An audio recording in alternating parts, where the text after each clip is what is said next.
It's a pleasure to share this session with one of the best set of people who are available in the industry. So let's fit in straight into the session.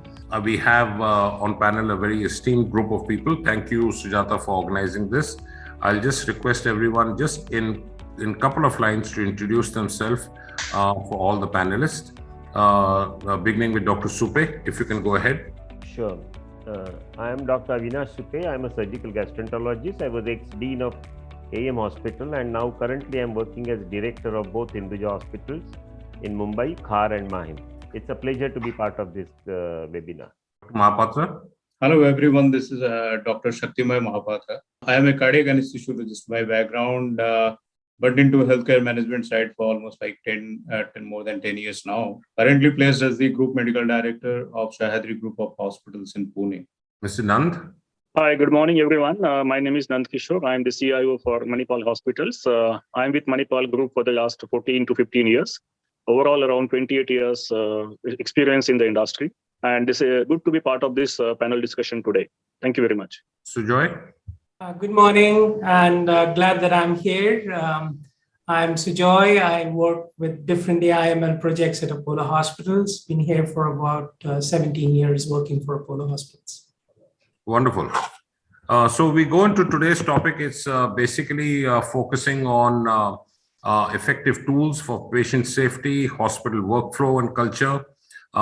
Just to mention, Nand and me go back many, many years. We worked together for 7 years and very, very closely. And it's been a delightful association and we still keep in touch. Dr. Supe, I have trained in his same institution many years back.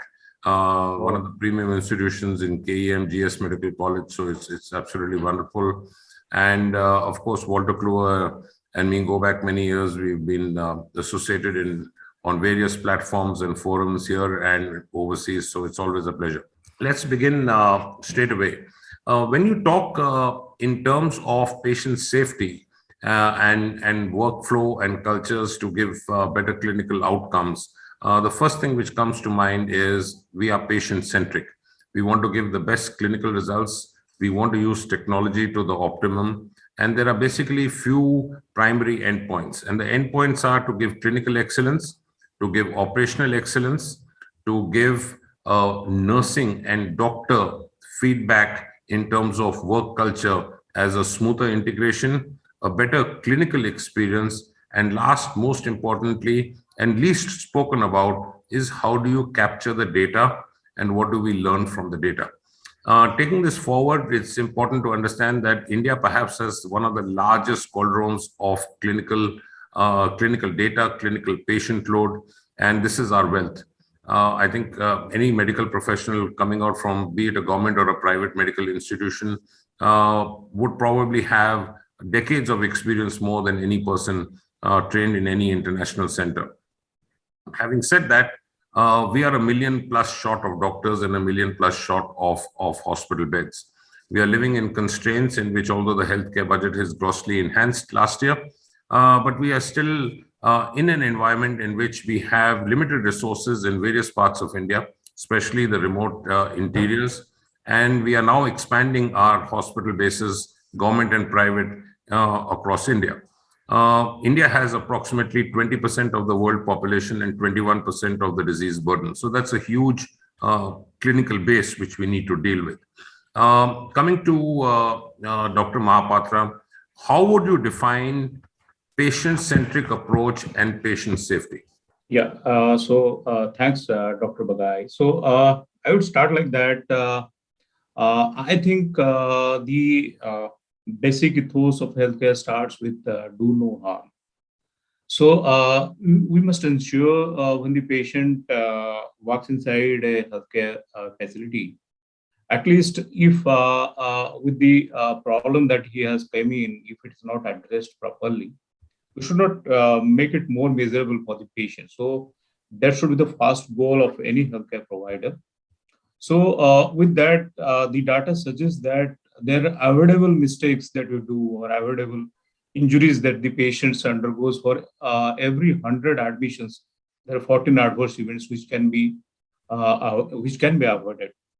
So different quality organizations or the accreditations agencies, they have put for the IPSG goals, patient safety goals, different other tools to ensure the patient safety starts with the patient identification. So this is sort of a regulatory or which is required for the healthcare industry. But to achieve that or to implement that, we need to put for the quality tools. So we have different quality tools, like we have Six Sigma, we have Lean, we have Puka-UK or mistake proofing. We can do a HIARA, health hazard identification, risk assessment. So there are a lot of tools. We can do visual management, and we must be doing a lot of things in the hospitals.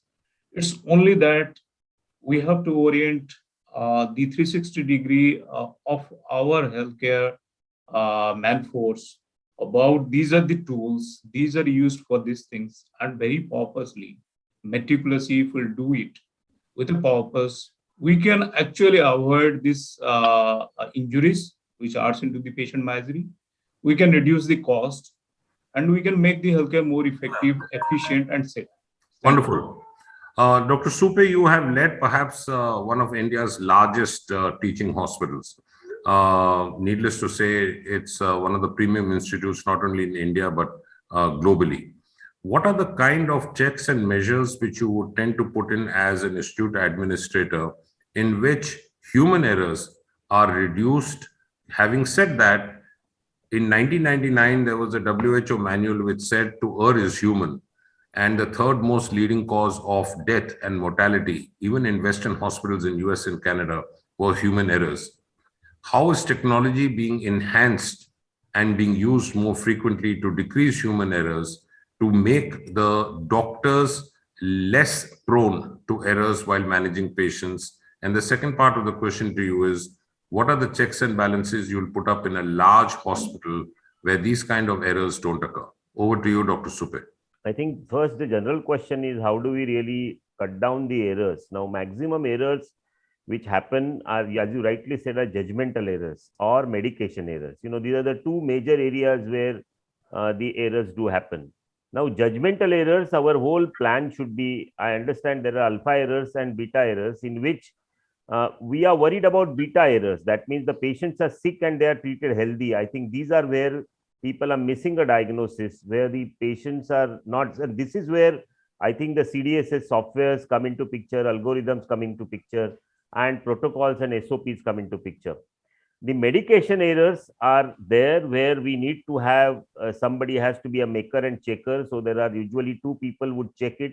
In a large hospital, this does happen, but sometimes I think we have to make that ensure that a houseman writes and registrar really confirms it, or a first-year resident writes and second-year resident confirms the date. But nowadays, there are definitely a lot of softwares which have really come into private sector. In a large hospital, many countries have come out with this, wherever there are HMIS or HIS which are there. People have been talking about various kinds of softwares, and there are few centers which I know whether they have included medication softwares, where they will ensure that the medication errors, especially the dosage errors, and the kind of those errors where there are look-alike and those errors which are there, which or sound alike, I think these errors can be definitely reduced. In fact, if you see around, there are many errors like wrong medicines given, wrong doses given can be avoided with these kind of errors. In terms of other kind of errors which happen, especially for the patient safety, where I think, as you know, the patient falls and all these kind of errors and safety matters which are there. I think there are many SOPs or kind of training, continuous training would help. And over a period of time, I've realized in a large hospital, there are, especially in a public hospital, even if you keep some parameters and make people aware that, yes, this is our goal and we try to do this on a focus, many times we are able to reduce these kind of errors. Though I understand it's very different from a corporate hospital. In a corporate hospital, you could have much more control. And in a public hospital, sometimes you are not able to control it so much. But however, if you have awareness of quality and safety, then you can bring in some of these aspects to make little more quality and safety to the patients. Wonderful. I'll come to you in a bit, Nand.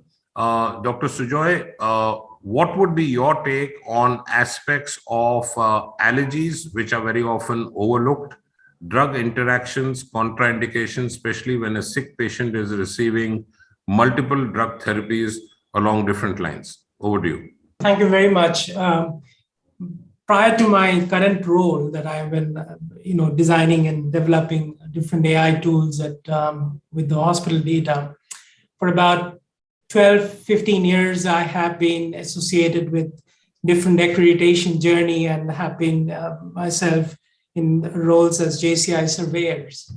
I think one of the important aspects that we need to look at from a patient safety perspective, from purely from the data entry perspective, whether you are capturing allergies in a software format or whether you are even putting it in medical record format. The first thing is that how do we go about in improving communication between the doctor and the patient to actually get appropriate information from the patient and then log it into the way that we would like to look it into our medical records. Number one. Number two, when it comes to actually provide prescriptions or ordering, how are there, how do you go about in placing systemic alerts, which would actually provide, a timely intervention to prevent giving medications or drugs which are prone to actually lead to medication error or harm to the patient. In that particular thing, in our software that we have at Apollo Hospitals, we have systems of multiple alerts at the time of prescription, at the time of ordering, at the time of transcribing, at the time of when these drugs are being dispatched.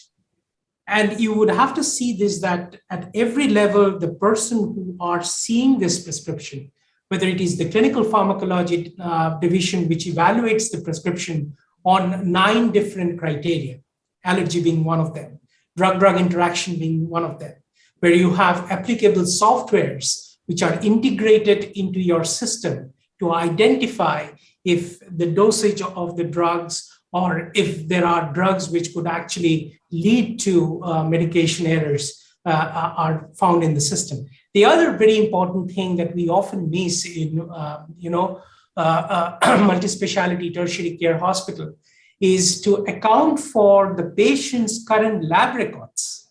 Certain jump in creatinine, certain jump in liver enzymes, and the medications that the patient is getting.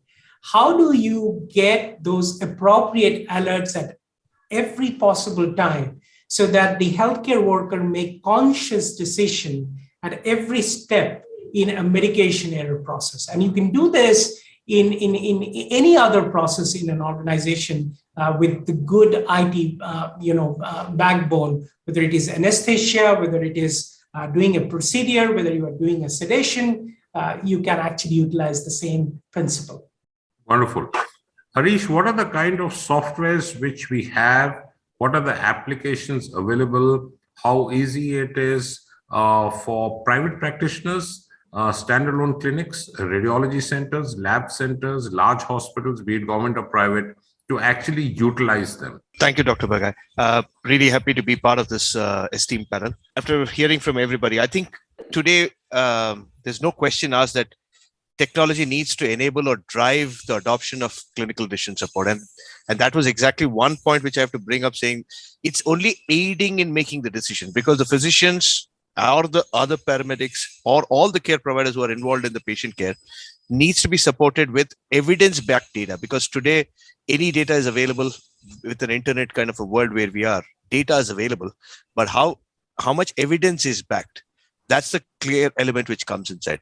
So I think today, from over the past 3 decades, there are quite a number of tools which have progressed and done. So if I have to break this down, I'll probably break it down into 3 parts. The first part is what can give data or information in the right way, because journals, there are every day new journals, new articles gets published in the field of medicine. And we all know that it is going to continue in the same speed or more accelerated rather than what we were seeing. particularly post-COVID. So now when you look at that, I think getting all of them together in a clustered format, which is available at the point of care to aid the clinician in making a decision, is what today we have a tool available. There are, not only us, I'm sure there are others also, there are tools available. And the same way, when we're talking about drug references, now we talked about drug allergy, drug reference, drug interactions. How much can we help them? The same way, how much can we help the nurses when an infusion is being prescribed, multiple infusions are being prescribed. There are Tristles IV, which is completely known. Now, these kind of data sets are all available on a tech-related format, which can be easily accessed. The same way at the next level, as you keep going, this being a journey starting from simple to a complex, you can start off from the simple one and not necessarily going to a complex one. You mentioned about how can it be used to a clinic or to a smaller hospital, to a large chain of hospitals where they want to standardize care across. This could be started off from simple and going up to a complex. Same way a drug reference tool can be bought, a drug reference tool is available, which can be taken further down into an alerting tool, like what Dr. Carr was mentioning. So I think this is a journey which is available. The products are available. It's again, from a product evolution cycle, I would say we are probably at somewhere at the mid. There are some more to be done. Of course, in India, the adoption of these are slightly slower as compared to the West, where the insurance and other sectors are probably driving it faster of the adoption. So my only thing is that it's available. How do we adopt it and how do we take it is a question which we need to get answered over a period of time. Wonderful. So really the end point is we want to follow evidence-based medicine in which patient comes first. We need to assure that the patient gets the best clinical results. And we know that these tools are available.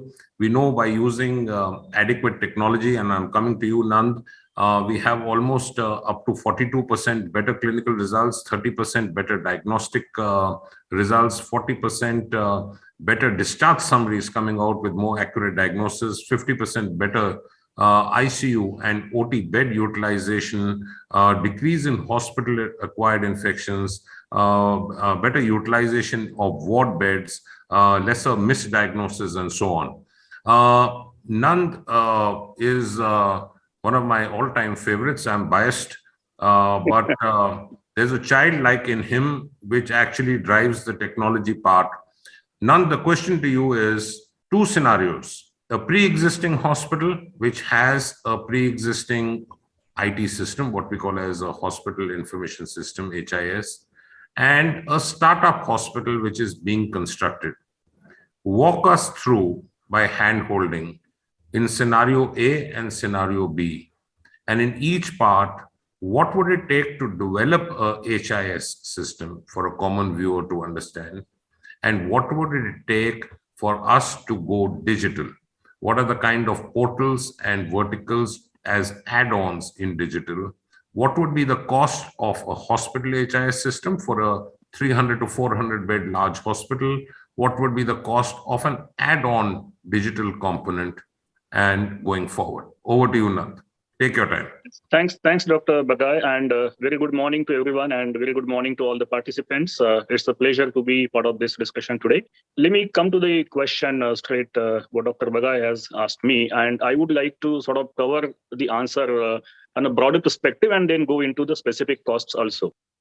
Now, the broader perspective, the two parts of the question is, one is the legacy system where there is existing hospital, there are existing systems. How do we sort of move from that legacy to more advanced and digital hospital? That's number one. Number two is that if it's a greenfield kind of initiative, how do we set up the entire digital hospital strategy there and execute that well? So in Manipal, I have personally experienced both the scenarios where we acquire hospitals and also we start the new hospitals. So for the last 14, 15 years, we had been doing this, and we sort of mastered the art of how do we do it in a more efficient manner and in a more effective manner.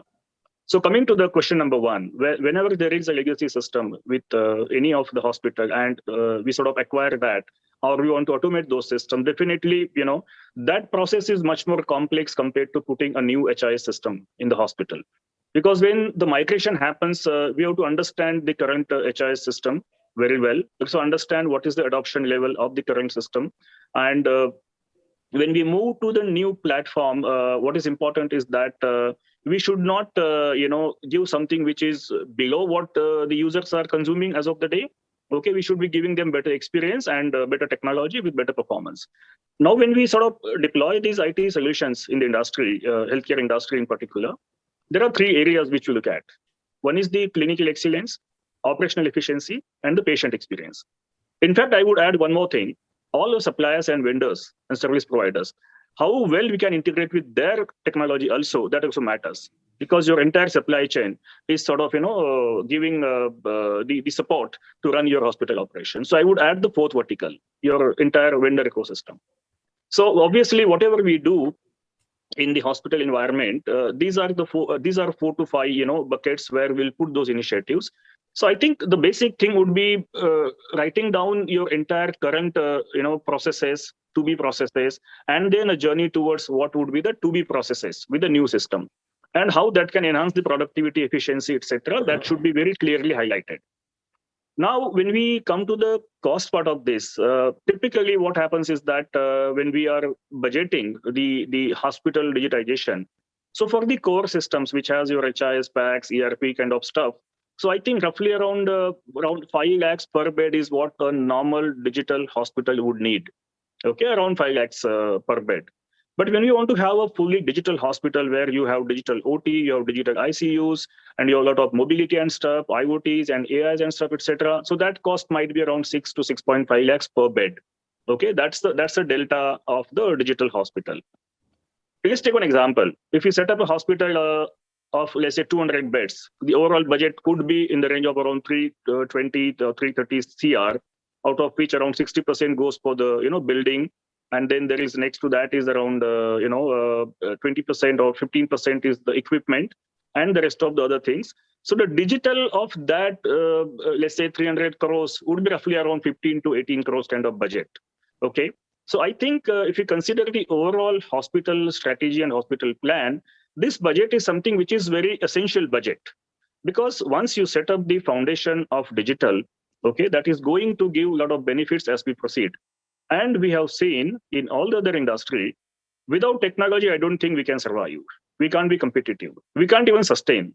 So technology becomes an integrated part or an essential part of the overall, business operations. And therefore, this digital budget is very important and we should spend. Based upon the experience, what I've seen in the different, healthcare or different hospitals, that digital is the first piece people want to compromise. Okay, even people are struggling for basic HIS, which is a backbone.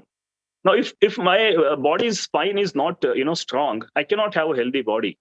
So I would sort of advise the people to sort of give a serious attention on the digital aspect and set up a very strong core system which has got HIS, PACS, RIS, and stuff like that, so that they can build a lot of add-on solutions. Some of the panelists already mentioned that, the clinical decision support system, your drug management system, your patient safety systems, then you have a lot of other support systems for enhanced patient experience. So we cannot build that layer unless we have core strong. Okay, that core is your HIS, PACS, RIS, imaging platforms, your back office ERP system. Even on the back office ERP system, Dr. Bagai, there is very, there's no very serious attention which is given on the back office system. Your finance, HR, and supply chain management, those systems also need to be really, really very strong. So once we got the core very strong, definitely we can build a lot of add-on things on that. And one important component is that when we build this kind of core systems, the journey actually starts with the building construction itself. Can that building be a green, certified or efficient building, which can even monitor your energy consumption? How do we put the digital systems there so that your power consumption is measured, monitored, optimized? Okay, how can various departments and patient touch points can be aligned or arranged in such a way that the overall turnaround time is lesser for a patient when they travel through the hospital? So technology, along with your building infrastructure, can be sort of combined for a best hospital building, first of all, and then from there you start with various other software systems. Between digital and legacy, this is what the delta would be, Dr. Bagai. Wonderful. I think the core point is when a hospital is being conceptualized, apart from the architects and the medical experts and the administrator, always have a person who is very astute in deciding what grade and specifications of equipment are required, and always keep your head of IT alongside with you, because ultimately that's the thing which is going to integrate your clinical results. There's a very famous case actually in mid 1990s. For all the people who are not in Delhi, just let me give you a classical example. A small child, 5-year-old, and the reason I'm mentioning this is that almost 75% of all hospitals out of metros still are not using digitalized records. It's still hand prescriptions, hand records, ledgers go missing. There is human errors in dosing. And the small child of 5 years old admitted under a pediatrician colleague of mine, the doctor gave the oral order of, at that era was chloramphenicol. Chloramphenicol is not being used for enteric fevers these days, and there are other drugs. And over a period of the next 24 to 36 hours, that chloramphenicol became chloro, and handover time of the nurses, the chloro became chloroquine. And instead of 250 milligrams IV TDS, the child got chloroquine, 250 milligrams IV TDS. Not only as a bolus, it was given stat. The child arrested, and unfortunately or fortunately, the child was, after prolonged hypoxia, revived and now is a mere vegetable. You can imagine the state of that family. These are the errors which we really need to avoid, especially patients who are small, infants, pediatric, neonatology, geriatric cases where the GFR has to be modulated, chronic kidney, chronic liver disease, drug interactions. These are all things which we need to keep in mind. And it is so critical when we calculate the doses when we are giving. The pen in a hand is the most powerful tool, and we have to use this very, very wisely. Dr. Mahapatra, when you're looking at a hospital, what is the role of your procurement department, supply chain? We have noticed that almost 20% in worldwide studies have shown unutilized equipment malfunctioning, which takes a huge dent on a hospital working system. Talk us through how we use astute, smart, updated supply chain management in which the pharmacies, the equipment, the consumables and disposables are neither wasted and best utilized. Over to you. Yeah, I think the time has come for the hospital to understand that the hospitals, including the HIS, that actually keeps the documentation and the workflow of the processes in the hospital, can no longer be a push system. It has to be a pull system. It should be driven by the requirement of that particular patient. So what that will do, that will reduce the redundancy, that will improve the accuracy, that will improve the process flow, that will get rid of the muddas, the noises, the waste.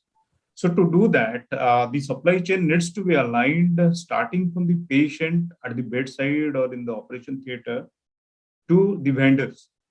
So suppose a patient requires, as you have mentioned, one drug, it needs to be pulled down from the patient end, either by the junior doctor's prescription or by the nurses, with proper control in places. So we have to create good control documents where things are being verified by the clinical pharmacologist, by the food and drug interactions, say for the nutritionist, or it has a very good automated software in place. Now, many of these hospitals, they're putting softwares in place as controls where we're giving drug orders, to a point where we actually see that the flow of that particular item, say consumable or the drug, takes less time, needs to be very accurate, and to have all the safety controls in the place till by the time it reaches to the patient.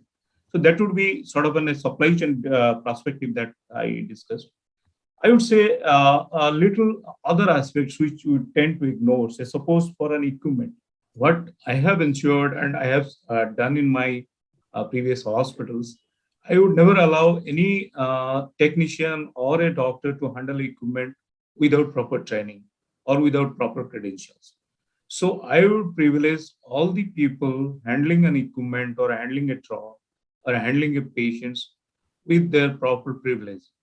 So that would ensure me about the personnel who is handling the patient at the same time handling the equipments. With regard to the quality and safety about the equipments and the consumables, we must ensure that those things are of the standards being prescribed by the industry and must to the standard of the hospitals. Keeping all these financials in perspective, we cannot ignore these things. So many times we did sort of an root cause analysis of the infections. And to my surprise, I found if you do it and trace it properly, many of the consumables properly packed when in use are point source of infections.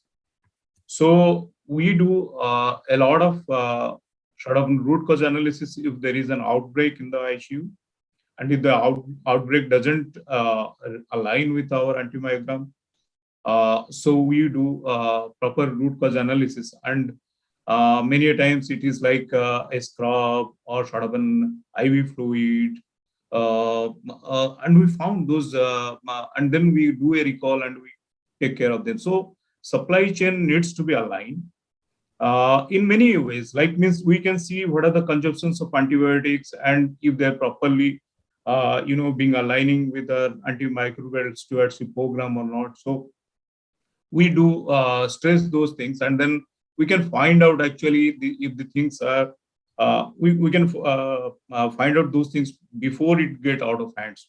So supply chain needs to be a very, very important part of it. And periodically, we must apprise them about their critical role about the safety of the patient. Well, Dr. Supe, would you like to add something on that? I think most, as he rightly said, most of places when the HIS is there, I think those levels are definitely maintained. And what most of the is done in a public hospital as well as in the corporate hospital. Now I have experience of both actually. As you said, 20% of the equipment is not utilized once it is acquired, or it is not utilized well. Let us put it down very clearly. For which actually we had improved our system by really making a lot of asking questions to people, asking for their data when we are selecting, and when we are making choices at that time, we used to have a lot of training to the people. With that, we could reduce it to by about 5 or 10%, but some degree of that laxity still remains in spite of you getting one of the best equipment because of many factors. As far as the supply chain for the drugs and all, I think it is well formalized with most of the softwares now, and pharmacies are controlling it quite well, especially only sometimes in a very remote areas, I find that there is a wastage of drug. But I think if the control is made and there's a transfer, especially looking at these vaccines, I think private hospitals could not use vaccines, and now expiry date is coming, and everybody is worried about the vaccines being wasted. I think this was purely the kind of an little, either you say forecasting was little poor, or utilization was poor, public reaction was poor. So there were some factors which were beyond our control, but some factors you find that could have been really much better by improving and having some kind of an transfer software or something like that. But that did not happen. So this is a very live example of how we lost of something like that. Sure.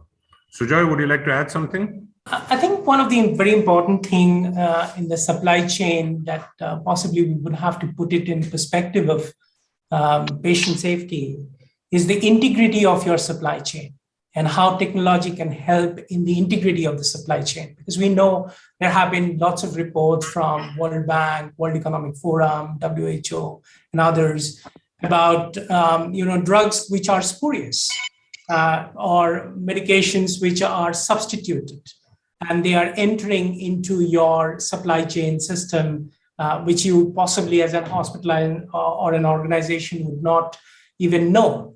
And then, of course, even if we are putting in certain supplies which are, are very labile temperature, where you require temperature or humidity control and all, how is the technology going to help you in all of that? And I think we did a study before COVID era with Niti Aayog, with Oracle, Niti Aayog, and a couple of other partners, where we looked at a sustainable blockchain into the entire system, where we will be able to track a particular medication or a drug from the time it is coming out from the manufacturer to the transport, to the distributor, and to the to the pharmacy, and ultimately at the bedside. And just by looking at the information that are available on the data loggers throughout the system, a patient or a customer would be able to understand what was the journey of that particular drug. So, these are the kind of things that are going to come in future. These are the kind of things that people will demand when we would have certain robust systems to actually put in place and use technology appropriately in doing that. But yes, integrity is very, very important in the entire supply chain system. Wonderful. Nand, there's a question for you from one of the viewers who's asked, how do you put the digital transformation as a priority, not only for healthcare professionals who are building hospitals, but for doctors? Quick answer. So I think this is part of the strategy basically, and obviously this has to come from top, right? Because this requires not only a culture change, not only the process change, it also has a lot of budgetary implications. So the investment decision that yes, I wanted to sort of make my hospital chain a truly digital chain. So number one is it has to come from maybe a board level, from the promoters level. And once there is an agreement that yes, we are going to invest money on digital, then it becomes a strategy, a detailed roadmap, which a CIO or an IT head has to prepare. And then it's a manpower. Do we have adequate skilled people, execute the strategy, and then the technology evaluation, vendors, and implementation and adoption. So I think the quick answer is it's a decision at the board level that yes, or promoters level, yes, we want digital hospital. And then the rest of the thing is the execution part of it. Wonderful. In fact, in some of the units we worked together, we had perhaps more than 200 to 300 hours of meetings with companies like IBM, BT, Cisco, Google, Microsoft, and a roadmap is prepared in a phased manner. And each phase we had divided it into 6 months, and each 6 months broken down into 1 month, and each month into weeks, and we had rollout of different data points. Harish, what would be your company's vision and role of eliminating the myth, and I'm repeating, eliminating the myth that technology is expensive? Now, having said that, a lot of doctors, more than 60-70% of doctors are general practitioners.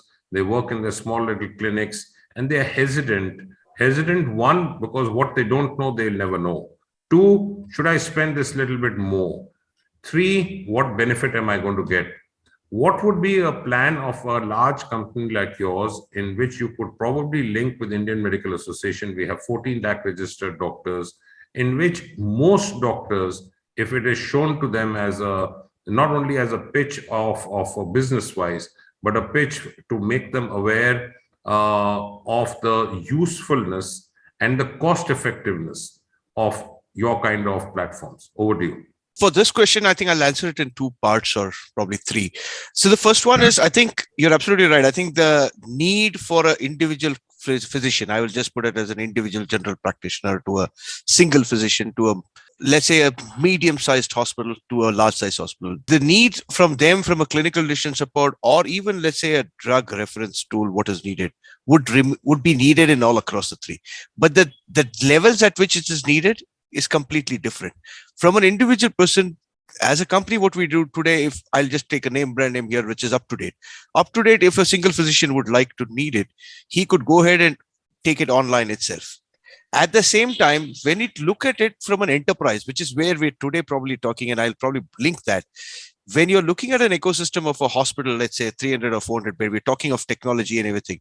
I think it is not only one senior physician or everybody across the care provider, whether it is the senior most physician to the junior most physician who is in charge or in managing a patient, plus the paramedic staff. I think it's important to get all of them accustomed or to use clinical decision support. And I think that's where we bring in what we call an enterprise level clinical decision support implementation across a hospital-wide infrastructure. Now that can change the paradigm from not only procurement, we also heard talking, how can it be misused? And now this is where what we try to do is when we put it down onto all of them, we ensure that everybody is registered, they use it, what they want to do it, we try to train them. make them work. Plus, of course, the support needed here would be to drive it from the top of an institution, because always we remember that the way the head moves, the tail wags along at the same direction. So that could be done. Plus, of course, in India today, there is a CSR, corporate social responsibility. A lot of people are doing it. They could be also gone behind them. The other element also is the newer thing, which is on the medical university and the colleges, because these are the upcoming physicians. And I heard some people, some of our other panelists talking about how do we try to get it. And I think getting the CDS implemented into the medical colleges, which has gone, to be very honest, I'll have to say that we are in the right direction. We've had quite a number of it. Let's take the big government medical colleges like All India Institute and others. They're all into this process of CDS. So I think the adoption is there. As a company, we support in driving different perspective of CDS in various scenarios. We try to fit that to that. And in corporate and bigger hospitals, we even try to help them and support them in integrating it into an EMR, which is classically probably will fit into their workflow and drive the practice of this, starting from the smallest to the end of what the spectrum would have been. Quick questions. There's some feedback from the viewers. In a large hospital, small, mid-sized hospital, we have a drug inventory. We have stores, what we call as a central supply store. Then we have a pharmacy. We have separate stores, mainly in the OT. We have a small outlet, especially in the cath labs or the interventional areas. How do you monitor the quick moving items? How do you monitor the slow moving items? How do you prioritize and make sure that certain items are near expiry? What would you put as checks and balances so that we get appropriate medication at the appropriate time for a variety of patients or variety of clinical disciplines? Quick answers. Dr. Mahapatra first. So I think, as I mentioned earlier, I believe in a pool system, sort of an Kanban, where the drug purpose for the same for one patient needs to be moved by the pool of the patient's need. So to do that very smoothly, we do have to create proper ERPs across the supply chain, where in the bedside or in the OT, I would place the consumables of the drugs which are consumed at that site. And then I will, pull it from the sub stores, then the sub stores will pull it from the central store. So keeping the inventory, very fluid to the need of that particular area. And there will be a lot of, very less leakage and very less redundancy to that system. So the challenge to this would be the turnaround time for the patient to have that drug or that device to reach that in proper time. So we need to have a check on the turnaround time of the items. Then what are the type of returns? Are they complying to the formulary or not? So most of the hospitals who have a good HIS do the ABC analysis, do the VD analysis. So those things are mostly done in the central or in the main stores. But to have it at the bedside or at the patient sides, we need to have integrate the clinical knowledge, the workflow or the clinical workflow in that particular area to the supply chain, to have a better knowledge of it and to implement it properly. Dr. Supe, your take on it? I think this is something what they said in the HMIs when we were trying to do it, and we did it partially in the MCGM. Like, it's a huge system, about 23,000 people and 23 hospitals and all. So when we started, actually, we said that there will be definitely systemic alerts at all levels, not only into the dispensary, but pharmacy, stores, as well as at the ward level. And if the stocks are really going down, it would give about at a 25% or 30% level, it would definitely give alerts. Now, this is mainly possible for mostly commonly used drugs. If there are occasionally used drugs, I'm sure there has to be then a quick individual mechanism by which they would get it. I don't think the software can really help in such matters. Can I just come in, Dr. Bagai, here? Please go ahead. Yeah, so I'll explain how we handle this. So we have got a SAP ERP, which handles the procurement part, where we sort of do the purchase and then transfer that entire stock to HIS for a consumption reporting and all that. So as Dr. Avinash said that within HIS, then we have different stores and sub-stores defined already. Now, as a part of the workflow and as a part of the process, one is the fast-moving drugs that are clearly identified. So in a different sub-stores, whenever that, the levels come down below certain quantity, there is automated ordering by the nurses, which is done, okay, to the main store. And therefore, it goes back to the SAP and the ordering process. So the back office ERP and the HIS, they can be configured jointly in such a way that this particular challenge can be easily addressed, okay? And that is what we are doing in Manipal Hospital. They are very, very well configured to alert you on from time to time basis, and not just the alerting mechanism, even the drugs delivery based upon the batches and the expiry date, okay, that is handled in a manner where those drugs which are going or which are near expiry can be consumed faster. So all of that is easily doable today with the kind of softwares we have, and that is what we are doing at Manipal Hospital. Dr. Sujay, I'll take the thread from there, but a slightly separate question. A lot of patients are receiving drugs of different pharmaceutical names. Different companies make perhaps the same salt, same drug, same ingredient, same generation, but some are in combination, especially the antihypertensives or the combination antibiotics or the NSAIDs.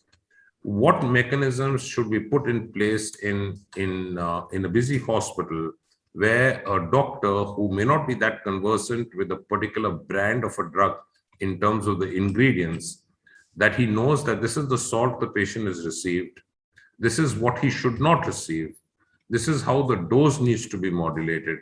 Say, classical example is NSAIDs with chymotrypsin, some with muscle relaxants, some with antihypertensives, some with diuretics, combination antihypertensives, some contain different milligram strength of dose.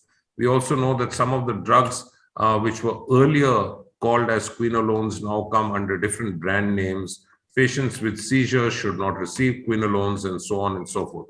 What mechanisms should be put in place so that the drug interactions and drug adverse effects are negligible? Over to you, Sujay. Right. So I see that there are two questions. First of all, is that when you have multiple brands of a particular molecule or a salt, how do you go about in that? So from a design perspective, what we have been able to do is to map this out. And I'm talking here about close to 200,000 medications, which are, which are classified into different, systems. Their classification, as you would say, for antihypertensives, you would have different classes of antihypertensives and all of that. And that is very clearly laid out. So when a prescription is made in our system, you would see that the doctor would be able to see what class of medication he's actually been using. And at the same time, the Mad Mantra CSP module that we have currently would be able to actually showcase what are the available doses, what is the pattern, what are the kind of, how you go about in doing that.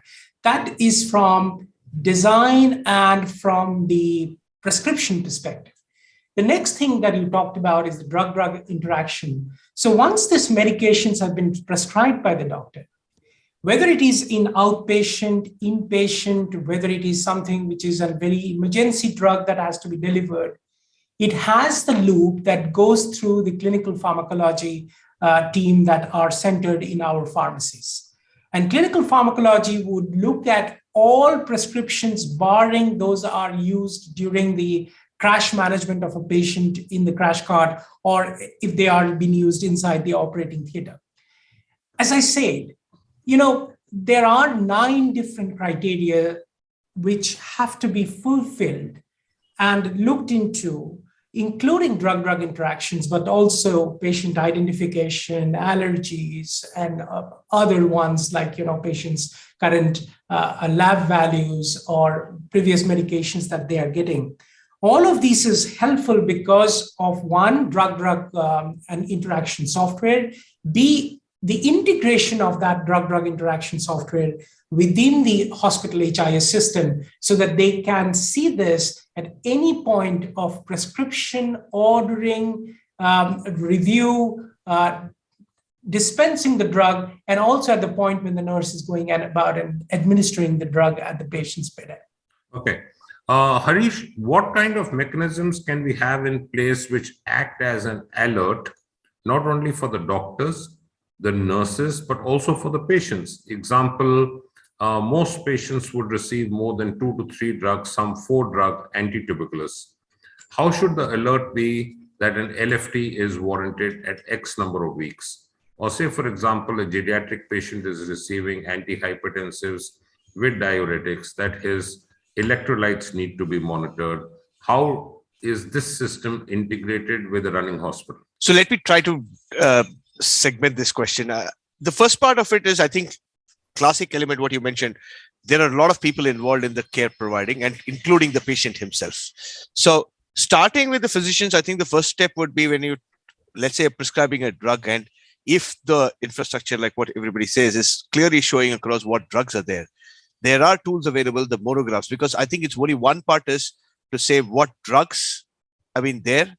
But furthermore, depending on the patient and other things, let's say he could be a renal impaired patient or a hepatic impaired patient, and all of them also have a change in medication, toxicity, adverse drug reactions. I think there are enough evidence-based tools which are available today, which are readily available and on the click, and you can bring it down inside and then have a better understanding. Now, at the same time, if it's a nurse who's giving an administration after the physician has seen, one of the classic places would be an IV, where an IV is being given. And when you had mentioned, if a clear classic structural tabular model clearly shows across, and you enter these 4 drugs, let's say the 4 drugs or the 5 drugs or whatever the number of drugs are there, and it shows whatever the different sites are, let's say if there is a white site interaction or an IV interaction, if it's able to be shown, that can clearly trigger, at least before the medication is being dispensed by the nurse, a word of caution to go back and check with the physician or the pharmacist to make a change. That could be available. The third element, when you're asking for a patient, I think the most important element of a patient would be either on a discharge or summary or anywhere else.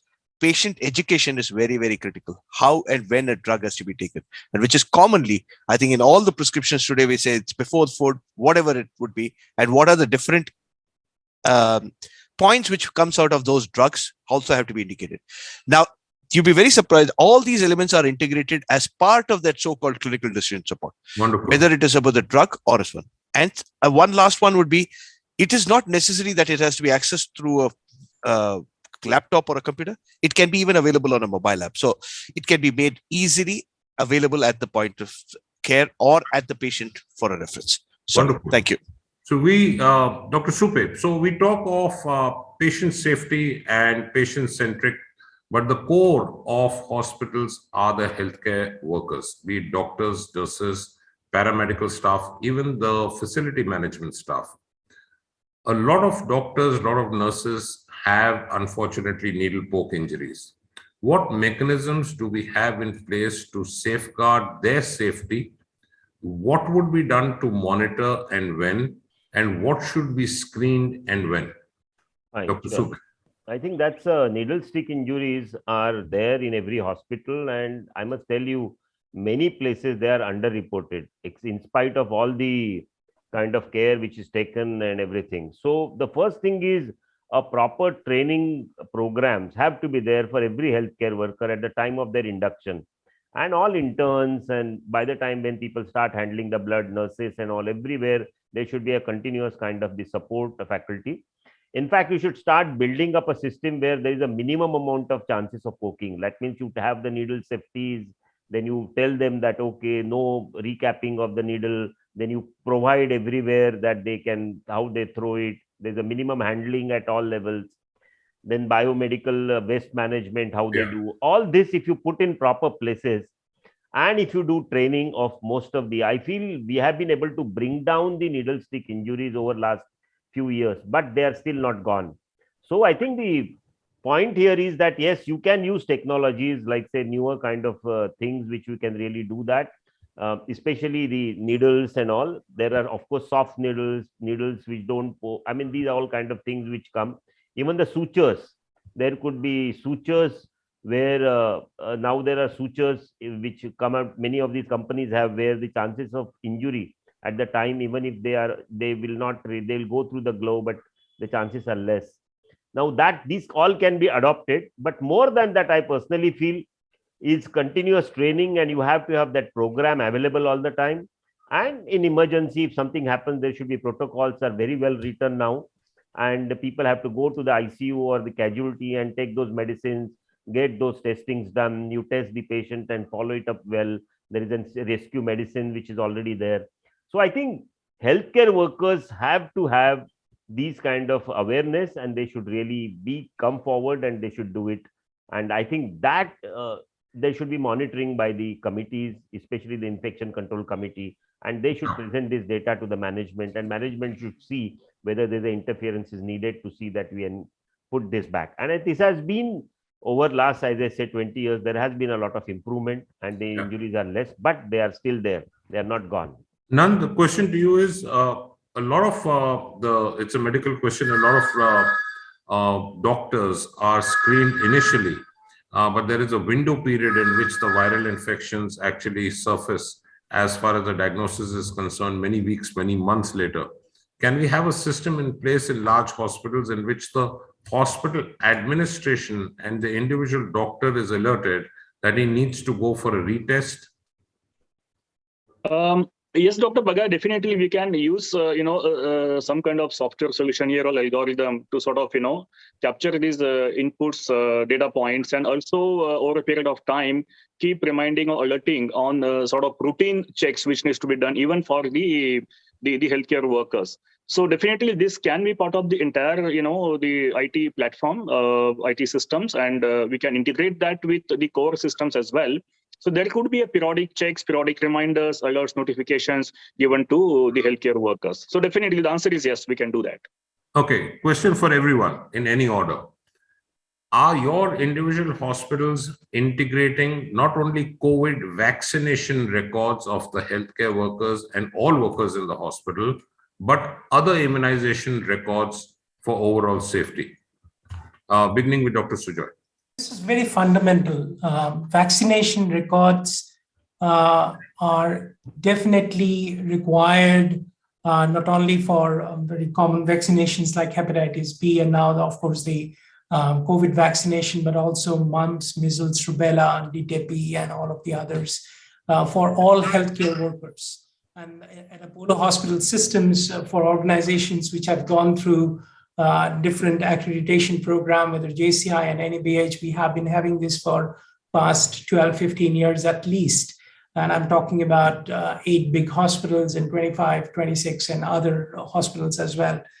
So this is a complete program which actually is being done by HR itself during the time when they are getting employed, during their annual appraisal and their health checks, which is something which is very mandatory, where they would have to, issue the declaration and provide the details of their previous vaccination.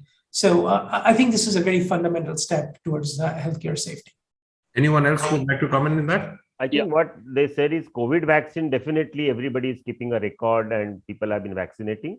Out of the other vaccines, hepatitis B vaccine is definitely being done for all the high-risk people, especially like technicians, dialysis technicians, ICU people, surgeons. I think they definitely do the boosters and they monitor it. Other vaccines are not done so regularly in many places, I feel so. And we need to really see how much many people. Which are the essential ones to include, correct. Sure. Nand, you wanted to come in? Yeah, so 2 parts, Dr. Bagai, I would like to answer this question. One is with respect to the COVID vaccination. So I think the first part here is that government having its own database, its own portal of the entire COVID vaccination programs, the dose 1, the dose 2, the certificate and the booster dose. So that getting integrated with the hospital's HIS systems in the context of the employees, vaccination management. I'm not saying that integration happening very soon because that's more of a strategy. How government can open up the APIs or the integrations with their own database as far as the COVID part is concerned. Internally, as a part of the HR process, definitely they are monitoring this for the employees in terms of the COVID vaccinations. The other vaccinations, as one of the panelists said, that is still not there as a part of the monitoring mechanism by HR. But however, to your point, I think I feel that the COVID database or the COVID vaccination database would very soon get integrated with the hospital-based system, so that even the employees or the workers, health vaccinations can be monitored. I want to make a point here. See, from a safe hospital perspective or from a patient safety perspective, most of our hospitals would have kitchens. You would have workers who are working in kitchen. They require typhoid vaccine at least once in a year. Yeah. And they would need to have those certificates where they need to. So it is very important that the organizations have vaccination programs. And of course, COVID is now the most important one. But for others as well, you would need to have those follow-ups, records, and everything. Absolutely. I think, Sujoy, you are very right, because whenever there is a new, these hotel license or mess licenses are given, they ensure that all the workers there are given all these kind of vaccines. Absolutely. Without that, they don't give license. Actually, this is a very good thing in MCGM. In fact, I would actually suggest that, especially for doctors and nurses, typhoid, meningococcal meningitis, influenza, if they've not received the booster of MMR, that should be done. Boosterix, and of course now the COVID vaccine, and hepatitis B and A now comes as a combination. I sometimes get surprised by the whole fact that there are nursing communities where you have outbreaks of chickenpox. Yeah. So if you do not do that, keep a record of that, you are at some point have a risk of shutting down your hospital. Yeah. Please go ahead, Nand. Yeah, so while we are discussing about the current vaccination and stuff, you know what, the already I think the strategy is sort of in pipeline, wherein every citizen has a health record which is in a centralized repository, and the vaccination data becomes of that record. Obviously, going forward, probably we'll have much better much better and informative citizen health record on a centralized platform. So I think that will have all the details other than, not only vaccination, but even other details also about the citizen. I think that is the way forward here. Just now jumping to the next basic vertical, I think COVID has opened our eyes in more than one ways. I think we were eyes wide shut and now they're permanently open now. How would hospitals react to putting in protocols in place for the next, perhaps many decades buzzword called as ventilation? I'm talking of HVAC, I'm talking of air filtering, I'm talking of positioning of the beds, I'm talking of waiting room areas, because it's not only going to endanger patients and relatives, but indeed the doctors and nurses themselves. Beginning with Avinash, please. I think this is such an important point. I remember when I was the dean of the Sion Hospital, our commissioner and there was a complete workshop which came from Howard people, engineers, and they took a complete workshop on environment in the hospital. And then we went into all that audit and we realized that tuberculosis OPD has to have a separate kind of a ventilation compared to the other hospitals. So absolutely, there has been we did about 4 or 5 engineering workshops by these Howard people for our engineers. And I think that time only we tried to change our HVACs and our ventilations and open and all that aspect. I think this training is so essential for all the engineers, and that helped us in COVID, because most of the places where this care was really taken, that the ventilations are separate, ICUs are separate. I think it is very important to understand, and all the engineers should be aware that this kind of a system needs to be existent in hospitals. And now, as you rightly said, COVID has opened up windows. So everybody should do that audit and should see that there has to be a section where you have communicable or infectious disease patients. You should not cause harm to the other patients by spreading that disease. And we should have either individual kind of bed isolations or isolation beds in every ICU where we can really separate it out. I think these are very important learnings we have got from COVID, and we need to transfer them to the engineering solutions. Absolutely. I think most international studies have shown and published data on primary contact risk, secondary contact risk, number of occupants per square feet in a given area, or be it a room or a waiting room area, or in the OT or in the ICUs. And I think going forward, waiting room areas or lobbies or reception areas cannot be social meeting places of large congregation of relatives. And ventilation is not just windows and doors. It's easy to open windows and doors in schools, say, for example, or transport buses for children, for example. Hospital windows cannot be opened in critical areas. So I think we need to be very mindful of the kind of HVAC systems we put in. The biomedical engineers, the overall health administrators must be completely tuned with this. Anyone wants to come in on this? Yeah. So a quick addition to all this. Actually, now it has become a point for all greenfield projects to look into the indoor air quality inside the hospitals. Yeah. So it's been mandated by the green hospital projects. So we need to have good ventilation, natural air ventilation. One. Second, for confined spaces like OTs, ICUs, and other high-risk areas, you need to have good air changes, so at least 25 air changes with more than 5 fresh air changes. Along with all those things, we need to also look into the other parameters like humidity, like the what is the air pressure there? Temperature. So like high-risk areas with regard to more susceptibility of infection like OT and all, need to have 10 to 15 kilopascals of positive air. Same is for immunocompromised patients in positive pressure isolations and all. Absolutely. So those are the standards I think the engineering department of the hospitals usually is aware of. So are the administrators. We need to educate the clinical people more so about the doctors, about the infection control. You say the pathogenesis of the infection in those high-risk areas. So like in OTs, we look into a lot of safety protocols with regard to the asepsis and all, but we never give emphasis to the number of personals inside the OT. So when it increases, the standard of air quality goes down drastically. Yeah. So for no reason, no other reason, the patient becomes more susceptible. Absolutely. And so the same is dialysis and other areas where there is an invasion of the community pathogens coming into the hospital and all. So it requires a more cohesive effort by the management to bring down this knowledge to the clinicians and the other people working in the hospital area. That is very important. Okay, my next question is beginning with Harish, and then each one come in very quickly on it. I think the next, again, few years and up to a decade or more and refined further evolving would be human genomics. Now, human genomics is no longer just a research topic or some doctors, as they understand, just a chromosome analysis. That's far gone and passé. You're looking at human genomics actually for disease identification, for prognosis, identification not only of pathogen, but of the etiology. We've seen patients with receiving dual, triple antihypertensive therapy because the first line didn't work, and then we had the second line. The second line didn't control it as well. We had a third line. Same is with seizures, or same in fact is with anti-tuberculous drugs. But the fact of the matter is that the first one didn't work. It's not because the drug was bad.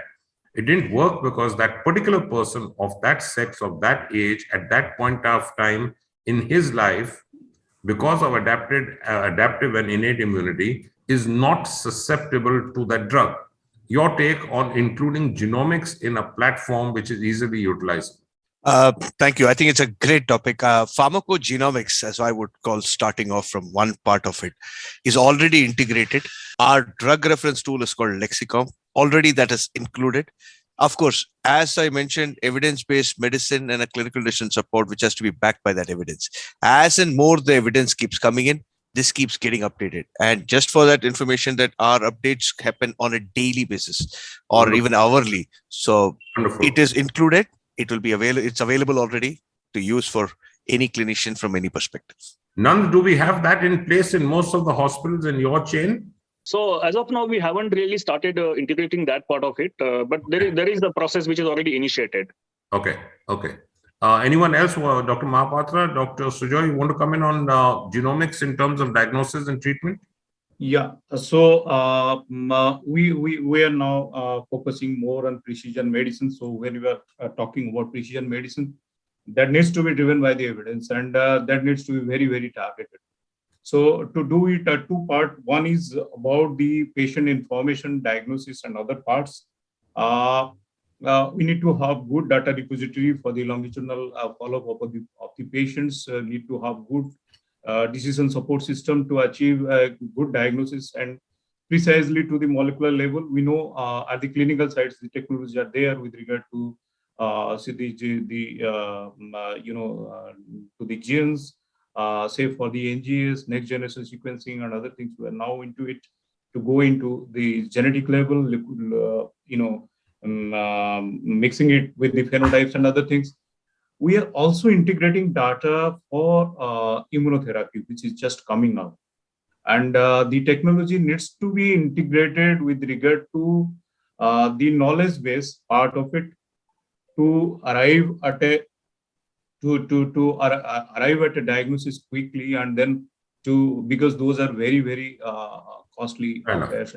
Dr. Sujoy, Dr. Supe would like to come in this. Sure. I think what you said is very right. Today, genomics and these, molecular studies are so important for cancer treatment. Yeah. And many hospitals don't want to spend. But I had recently had an interview with one of the agency and network who are ready to give you this service at some cost, with networking with your hospital. So over a period of time, you may not really invest immediately, but you can have a network linking with this. They would collect and they would give you the whole genomics. So genomics, absolutely, that is the future. So I think we should really invest into this, because that would give you much better precise treatment, and it would be much better for the patient. In fact, the larger chain of hospitals who are running 15, 18, 20 plus hospitals, it is still easier maybe for them because genomics to set up is a cost intensive vertical. But there are lots of very, very good platforms where we could outsource this and get the same results to begin with. Dr. Sujoy? So there are fundamentally two areas, two ways that we are working on it. One is, of course, on definite treatment protocols that we have for oncology. And we use a platform called radiogenomics, where we are able to ingest data from, patients' images, history, also from the patient's current lab values and all. And then we take the genomic data together to actually build systems which would provide what would be the right kind of therapy. I would not put it in a class of clinical decision support system yet, because we would still need a little bit of a maturity on the scale of clinical decision support system built on certain guidelines. Like for cancer, you have NCCN guidelines. Just continue. I'll be back with you in a second. Please continue. Yes. So the NCCN guidelines and others, where you build on top of it and then you go about and looking at it. The other interesting part of this is that when you make those decisions, and that's where our current AI work is happening, because one is, of course, you look at it from a risk profile and understand what the risk the person has over a period of time when you are using genomic data to see whether somebody is going to develop diabetes or have diabetes retinopathy or some certain hypercholesterolemia over a period of time. That's something that is already established, and you would have to take those results of 7,000 genetic analysis and then run it on your algorithm and find out what the results are. But what is interesting on the radiogenomics platform that we have now, looking forward to use, in fact, are using in a pilot in a way, is that taking at that point of time when you have all of these sources of data coming together, what is the kind of decisions that you are taking, and whether this decision on a longitudinal patient data is going to actually have an impact on his disease outcome on 1 year or 5 year or even from a longer period of time.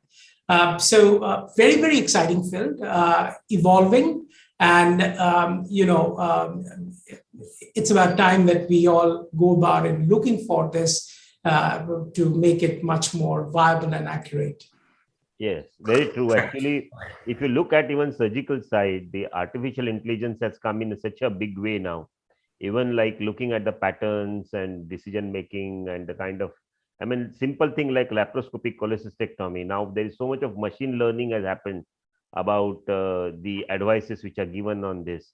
I understand this is artificial intelligence is coming in a big way, but I think we should be all the time look at the other side also of that. I mean, we should be, as you rightly, somebody said very rightly, it should look as an aid to the surgeon rather than trying to replace people.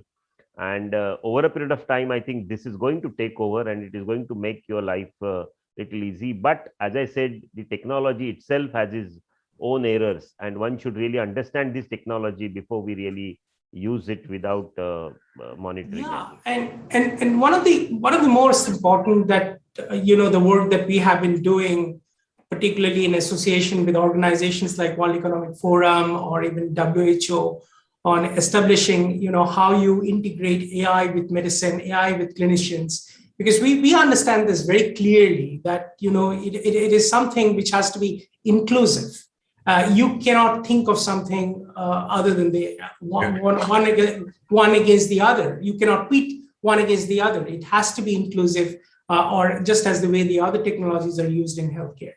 Yeah, I think AI is a vast and a huge topic. Perhaps we'll park the detailed discussion for another session altogether on AI. There is behavioral AI, there is machine learning, there is virtual reality, there is augmented thinking, there's so on and so forth. We are nearing last 10 minutes, so I'll touch on one last topic and I'll ask each one to come in two parts. One is called as ambulatory care. How does technology help in giving safety to a patient in ambulatory care? That's patient transit, transport, shifting critical patients. It's one of the most neglected branches all over India, I would say. Patient safety in an ambulance. An ambulance should not be a white Maruti van with a red cross with practically nothing inside. How do you ensure that the systems are in place in which the patient transport can be monitored by a hospital?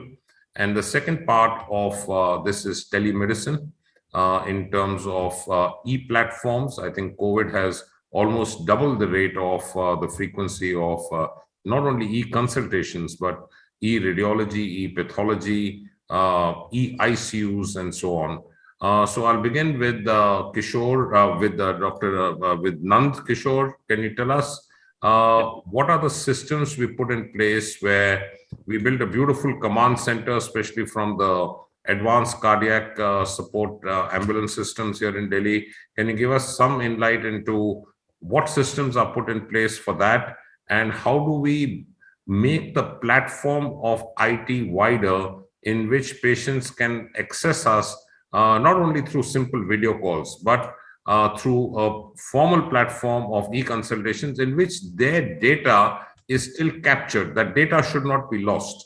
Go ahead, Nand. Very, very good question, Dr. Bagai. Thanks for asking, because this is one area where not much was done, especially in India, So talking on the tech part of this whole thing, right?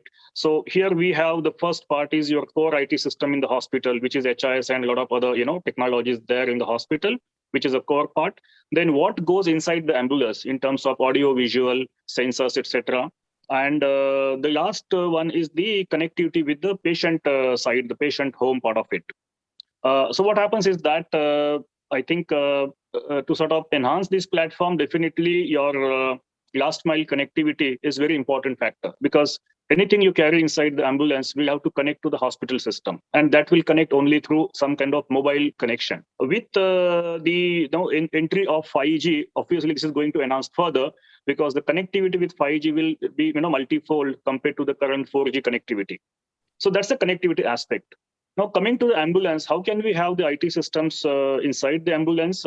Obviously, with the skilled person being there in the ambulance who can interact with the hospital backend system or the emergency department, can monitor the patient parameters, can stabilize the patient on his way to hospital, and can easily pass those important vital information to the hospital IT systems, where a doctor or an expert can actually see on the real-time basis and communicate back with the ambulatory team and sort of try and stabilize the patient maximum. And also, make sure that the hospital is ready to receive that patient. So a lot of time can be saved, Dr. Baga, in this particular process.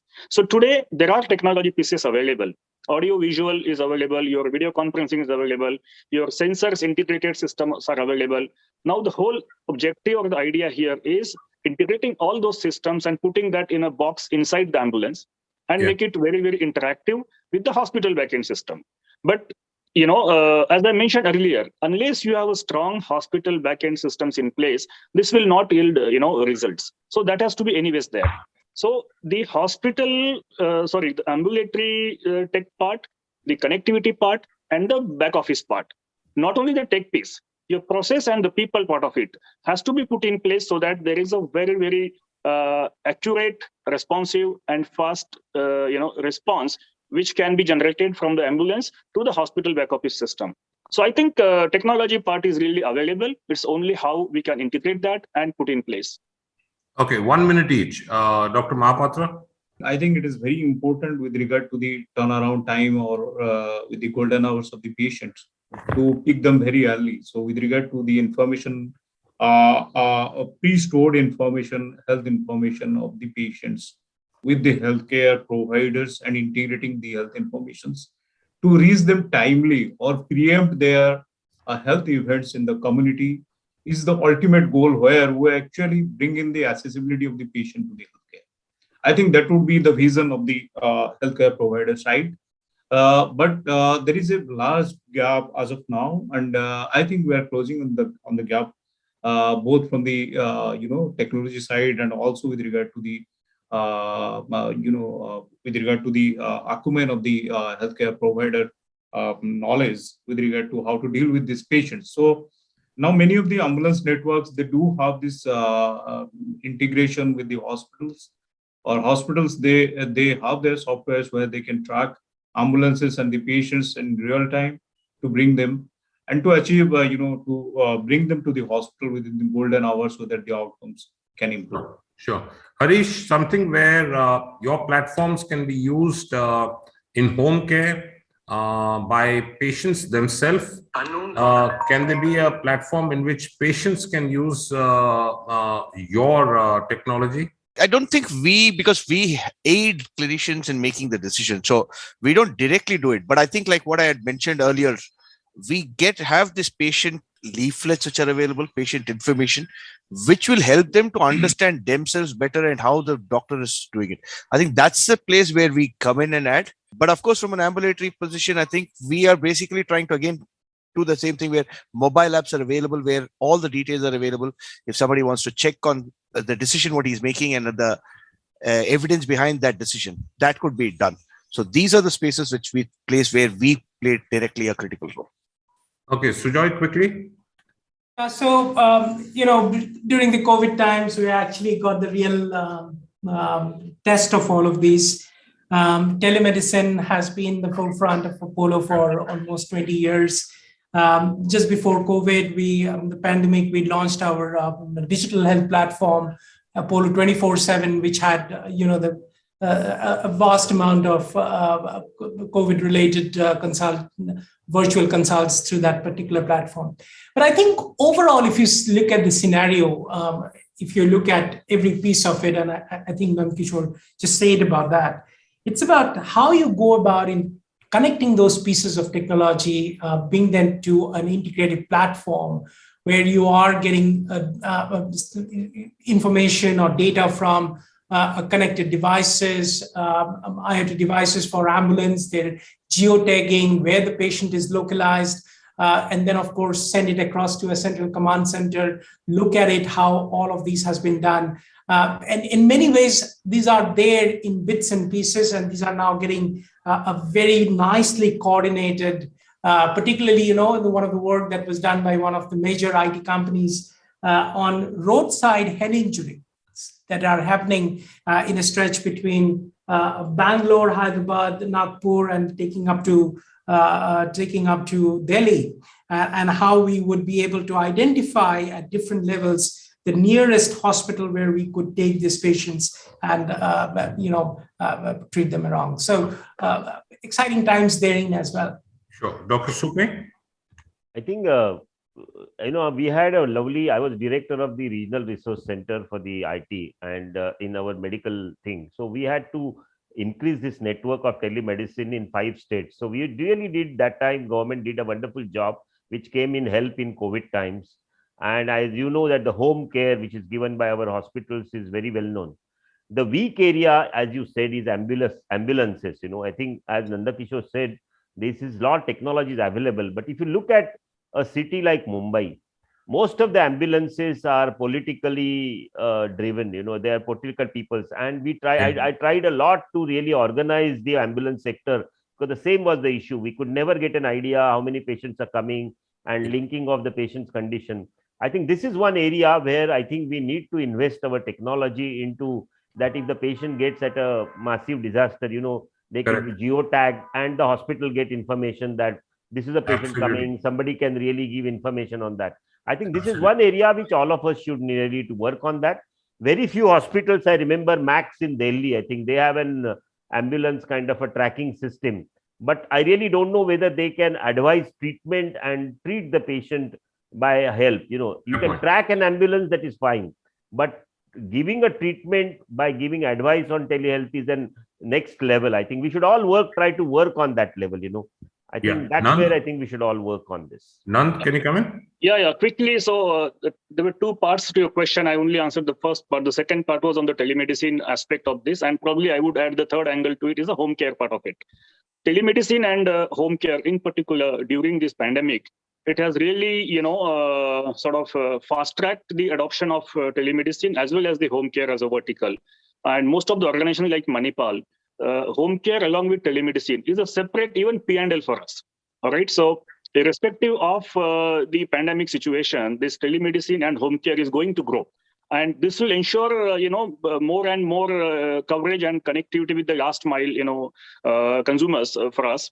So here, when this pandemic actually started, 2020 March, we sort of started with the basic video consultation through WhatsApp, then Zoom, Microsoft Teams. And today, Manipal has an app which has got inbuilt teleconsultation module.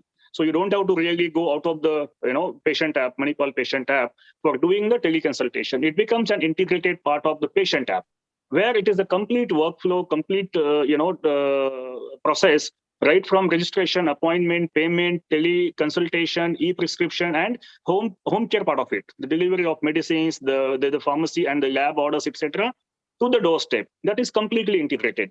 So this is going to grow further, no matter what happens to the pandemic situation. I mean, today it's all kind of a normal situation, but that is still growing.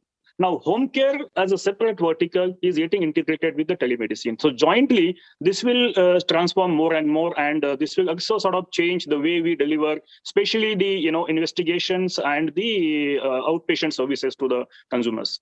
I agree with you.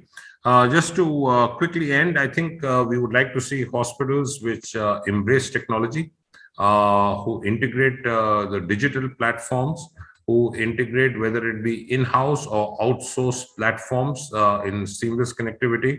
We would like to see hospitals where patients and their relatives do not have to stand in long queues for registration. I think it can be done online from the room, what we call as smart talking rooms. Patients do not have to go down with their relatives to clear the bill. It can be done online from their room itself. It will decongest the areas completely. And in the end, I think we need to move away from the affordable, accredited, and accessible mantra towards more precision, personal, preventive, predictive, and proactive healthcare. And I think technology is the major link there.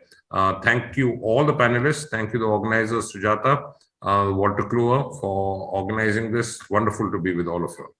Over to you, Sujata. Thank you, Dr. Bagay. That was a wonderful moderation. Thank you, everyone, for joining us today. And I would like to thank our esteemed panels for this spectacular discussion that we had.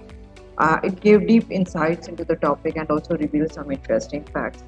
I, on behalf of Healthcare Radius, as well as Walter Kluwer, extend a very hearty vote of thanks to all our panel members for their time and the insights shared today.